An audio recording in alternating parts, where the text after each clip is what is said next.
धुंधलाई हुई शाम थी, अलसाई हुई सी, और वक्त भी बासी था।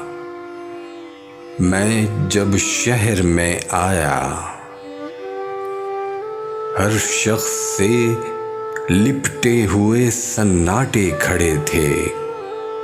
दीवारों से चिपकी हुई खामोशी पड़ी थी।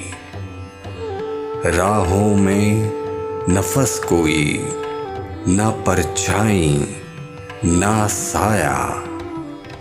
उन गलियों में कूचों में अंधेरा ना उजाला।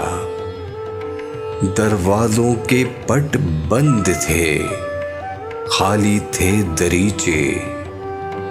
बस वक्त के कुछ बासी टुकड़े थे, पड़े थे। मैं घूमता फिरता था सारे शहर अकेला। दरवाज़ों पे आवाज़ लगाता था, कोई है? हर मोड़ पे रुक जाता था, शायद कोई आए। लेकिन कोई आहट, कोई साया भी ना आया। ये शहर अचानक ही मगर जाग पड़ा है। आवाज़ें हिरासत में लिए मुझको खड़ी हैं।